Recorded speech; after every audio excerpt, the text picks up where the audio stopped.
Kuna watu wanazaraulika na wako na wandugu wako na maisha mazuri. Kuna watu wanaitwa wa maibobo na wajomba zao, washangazi zao, babao wadogo ama familia zao wako na mwae ama wako na pesa. Chomana nataka niambie mtu mmoja hapa mwenye aliwahi kupitia kipindi kama kipindi liwacho kukipitia.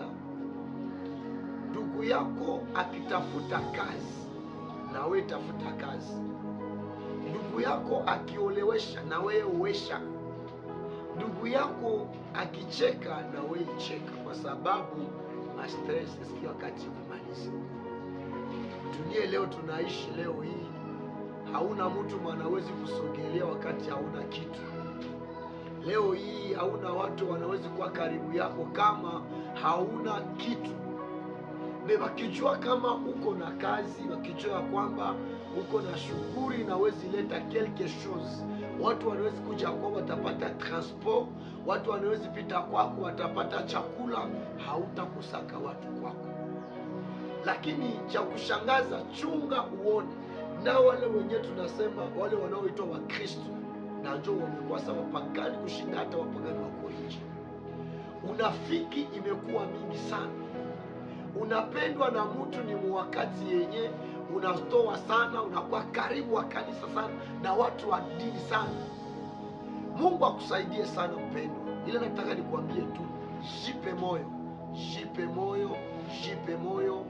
Mungu yupo pamoja na wewe, na Mungu hanyamaze juu ya maisha yako.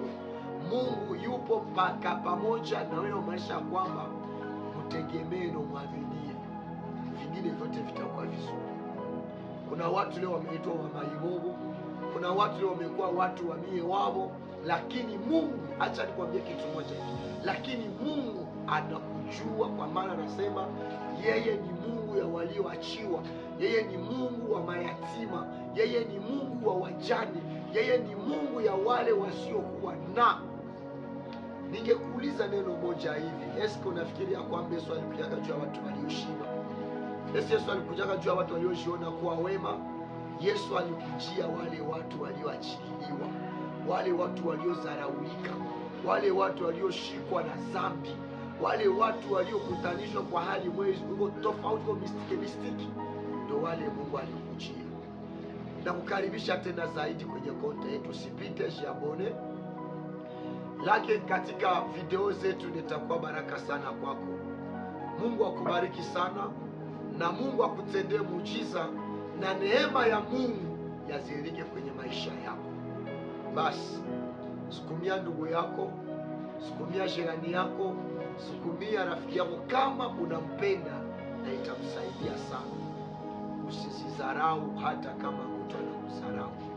Mungu akubariki, na Mungu akutendee muujiza, na ishara za Mungu zidumu juu ya maisha yako. Kwa jina la Yesu Kristo wa Nazareti. Amen.